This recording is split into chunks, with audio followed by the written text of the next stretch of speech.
आपकी बनाई हुई पतंगे आज भी कई सालों बाद भी लोग निकाल कर इस्तेमाल कर रहे हैं और उनका कुछ बिगड़ा ही नहीं। पहले पेपर अच्छे आते थे, जर्मनी पेपर आते थे, वो ख़राब नहीं होते थे। सन 88 में जो सैलाब आया था ना, उसमें मुतासर हुआ था ये। अच्छा, ये उस वक्त का पेपर है, ये प्योर जर्मनी है पेपर। पतंगों की साइड पे ना ऐसे तिकोन लगती है। अच्छा, ये भी पेपर 20 साल हो गए हैं, ये भी पेपर बंद हो गया है। अच्छा, अब ये पेपर नहीं मिलता। हाँ, ये पत्ती वाला पेपर नहीं आता। ठीक है, ये उस वक्त का पड़ा हुआ है।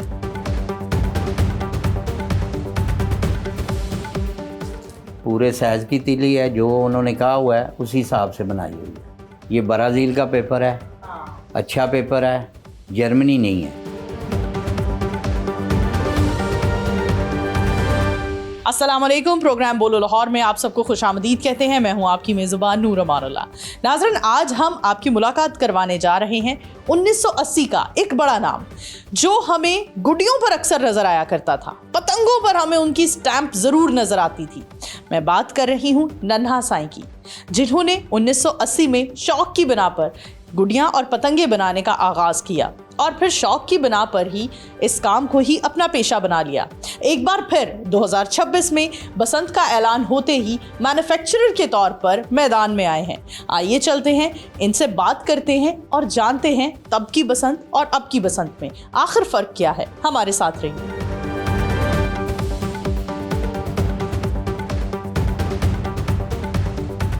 अस्सलाम वालेकुम। वालेकुम सलाम। क्या हाल है नन्हा साईं साहब, कैसे हैं आप? बहुत शुक्र है अल्लाह का। हम आपके नाम की स्टैम्प पतंगे गुड़ियाँ देखते रहे हैं जी, लेकिन अंदाज़ा नहीं था कि नन्हा साईं साहब आप हैं और बिल्कुल लाहौर के बीचों बीच इचरा में आप रहते हैं जी। क्या कहना चाहेंगे? नन्हा साईं एक बड़ा नाम है पतंगबाजी की दुनिया में, बड़ा यकीन किया जाता है आपकी बनाई गई पतंगों पर, गुड़ियों पर। ऐसा क्या फार्मूला है आपके पास जो आपकी बनाई हुई पतंगे आज भी कई सालों बाद भी लोग निकाल कर इस्तेमाल कर रहे हैं और उनका कुछ बिगड़ा ही नहीं? पहली बात है कि पहले पेपर अच्छे आते थे, जर्मनी पेपर आते थे, वो काफ़ी साल तक पड़े रहते हैं, अभी भी पड़े हुए हैं, मेरे पास पड़े हुए हैं, वो ख़राब नहीं होते थे। आज के दौर में जो पतंगे गुड़ियाँ बनाई जा रही हैं वो कौन से पेपर की बनाई जा रही हैं, और जिस पेपर का आप जिक्र कर रहे हैं क्या वो आज के दौर में नायाब है? आज के दौर में वो मिलते ही नहीं हैं। जर्मन पेपर, ब्राज़ील है, सेंचुरी है और काफ़ी हैं, मगर उस जर्मन का मुकाबला नहीं करते। ठीक है। वो फाइन पेपर था, वो ख़राब नहीं होता था, अभी भी पड़े हुए हैं। तकरीबन 25 साल बाद बसंत दोबारा मनाई जा रही है शहर लाहौर में। क्या कहना चाहेंगे? 25 साल पहले जब बसंत पर बैन लगा तो आपका तो पेशा पतंगे बनाना, गुड़ियाँ बनाना ही था, तो फिर अपने इस पेशे को तब्दील करना कितना मुश्किल रहा आपके लिए? बहुत मुश्किल है जी। जब एक काम ख़त्म हो जाए तो फिर सोचना तो पड़ता ही है ना कि ये आगे क्या करेंगे हम।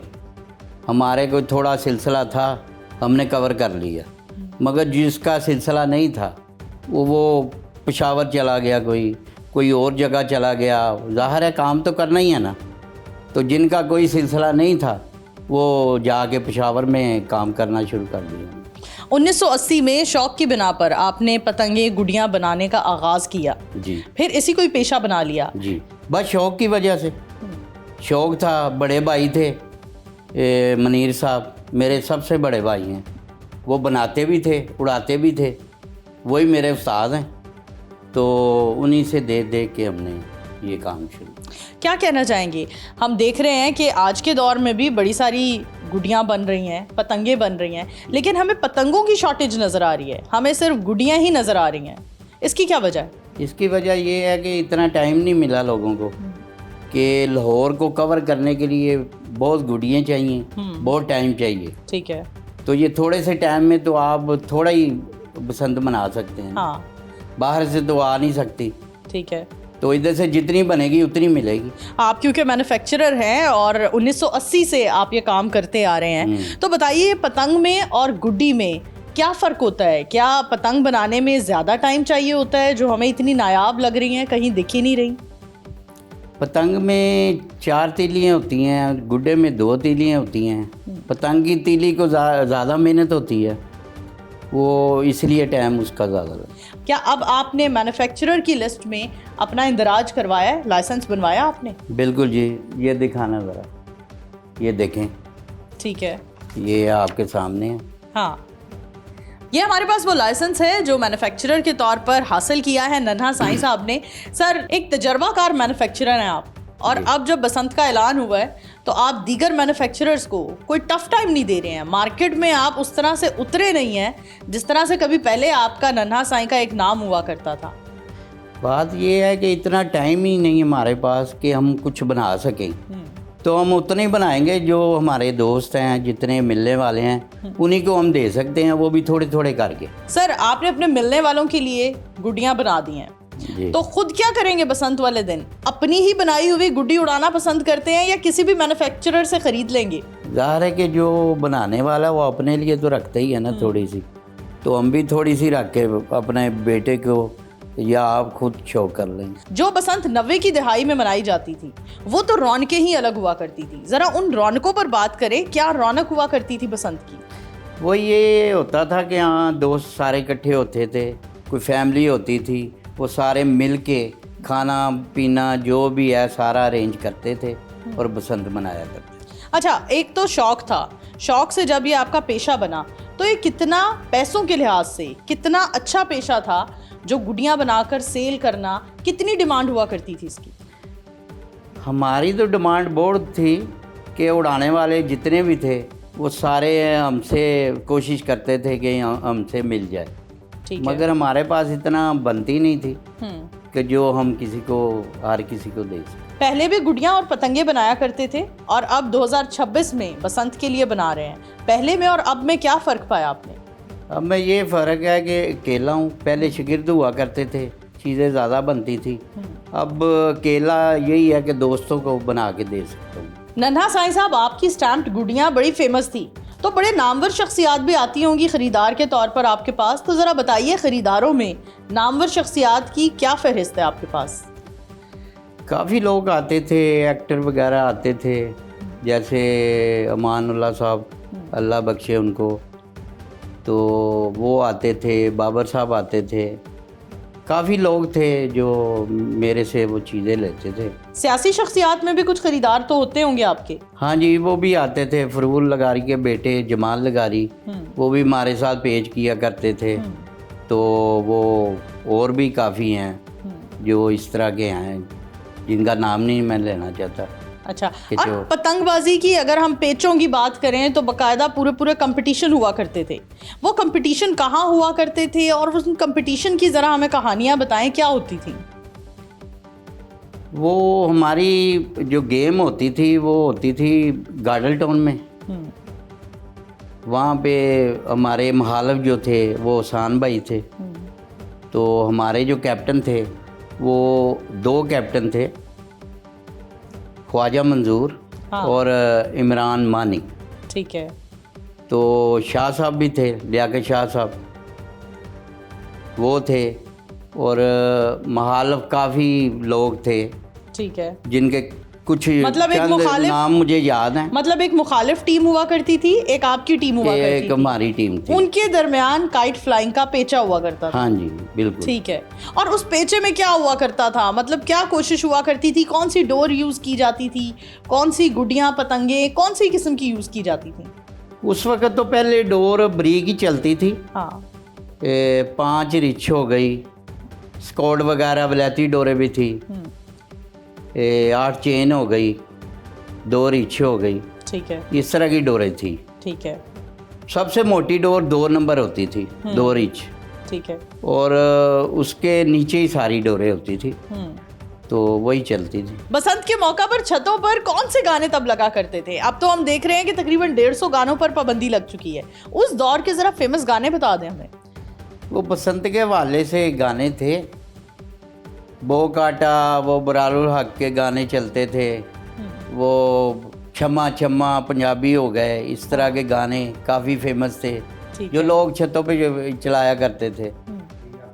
इसी तरह वो गाने चलते थे। अपने काम से हमें लगाव भी हो जाता है, तो अब जब इतना अरसा हो चुका है काम छोड़े हुए, तो कोई उस दौर की याद के तौर पर आपने अपने पास चीज़ें भी रखी होंगी, तो कुछ है? जी हाँ, पुरानी यादें हैं, पुराने पेपर हैं, वो अच्छा। आपको दिखाते हैं। ये दिखाना ज़रा।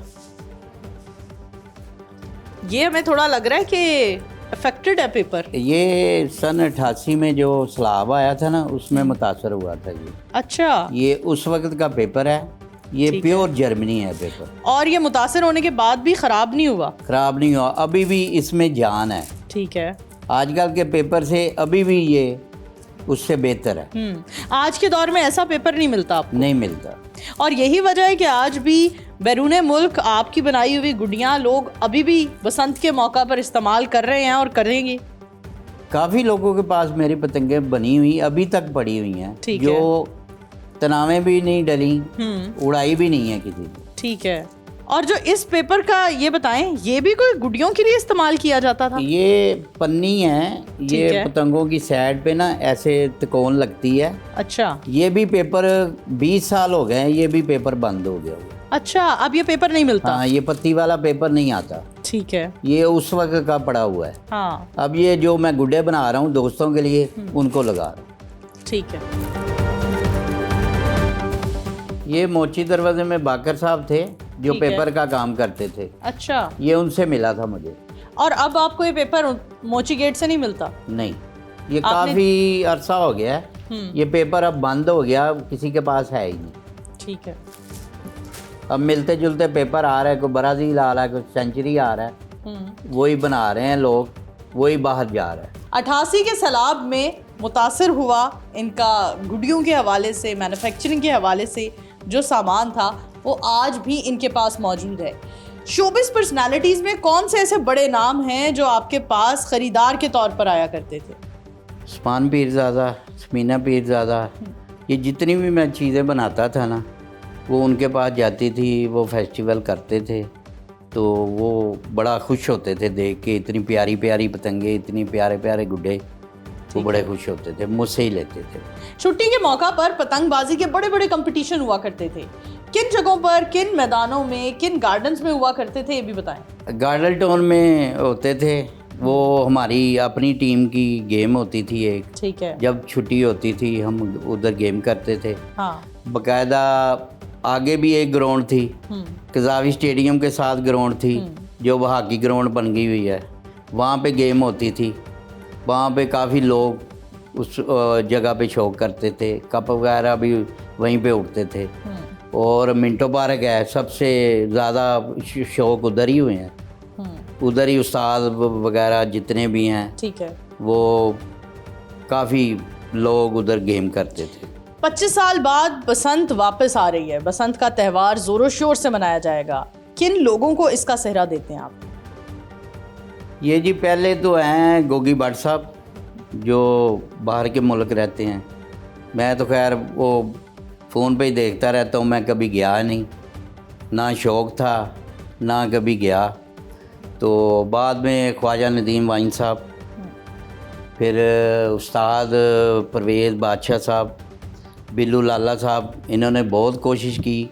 उस कोशिश की वजह से आज ये बसंत का इवेंट उनकी वजह से शुरू हुआ है। उन्होंने बहुत कोशिश की, उन्होंने बहुत मीटिंगें की, उस मीटिंगों की वजह से ये सारा कुछ उनकी वजह से हुआ है। अच्छा, बसंत का त्यौहार वापस आया है, इससे बड़े सारे लोगों का रोज़गार भी बहाल हुआ है, इस हवाले से क्या कहेंगे आप? हाँ जी, ये काफ़ी बेहतर हुआ है कि जो पहले बनाते थे उनके बच्चे भी साथ बनाते थे, अब जो बच्चे हैं उनके साथ अगर ये शुरू हो जाए तो काफ़ी रोज़गार लोगों का बेहतर हो जाए। बसंत की मुनासबत से जो गुड़ियाँ आप बना रहे हैं, चलिए चलते हैं और लोगों को दिखाते हैं कि आपने कितनी गुड़ियों की कलेक्शन अब तक बना ली है। जी आएँ, दोस्तों के लिए बनाई हैं ये थोड़ी सी।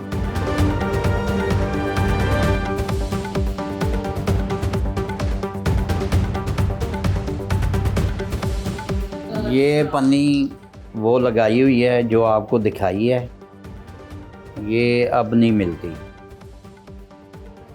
ये ब्राज़ील का पेपर है, अच्छा पेपर है, जर्मनी नहीं है।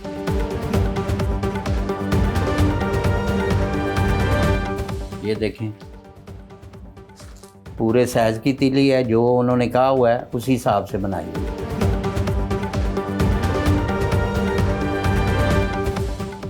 ये प्लेन भी हैं, ये दिन के टाइम उड़ाने वाले हैं, रात को भी उड़ जाएंगे।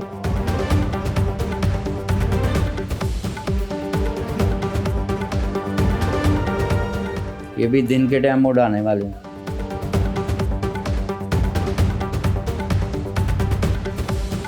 ये सब दोस्तों की वजह से मैंने बनाए हैं, इतना टाइम नहीं था। वो कहते जी आप बनाते रहे हैं तो हमें भी बना के दें, तो इस वजह से हमने ये शुरू की। नन्हा साईं साहब की यहाँ पर बड़ी प्यारी और खूबसूरत कलेक्शन मौजूद है। आइए इनसे एसओपीज़ के हवाले से एक मैसेज ले लेते हैं। क्या कहेंगे नन्हा साईं साहब, एसओपीज़ के हवाले से क्या मैसेज देना चाहेंगे लोगों को? मैं तो यही कहूँगा कि जिसने भी बनाने हैं लाइसेंस के बगैर ना बनाए, और जो भी हुकूमत के जितने भी पॉइंट हैं उनको फॉलो करें, ठीक है, तो उस हिसाब से ये काम करें, ठीक है। ये हुकूमत के ख़िलाफ़ ना जाए। अपनी फैमिली के लिए, अपने चाहने वालों के लिए बड़ी प्यार से ये नन्हा साईं साहब ने एक बार फिर तकरीबन 25 से 30 साल बाद दोबारा गुड़ियाँ बनाई हैं।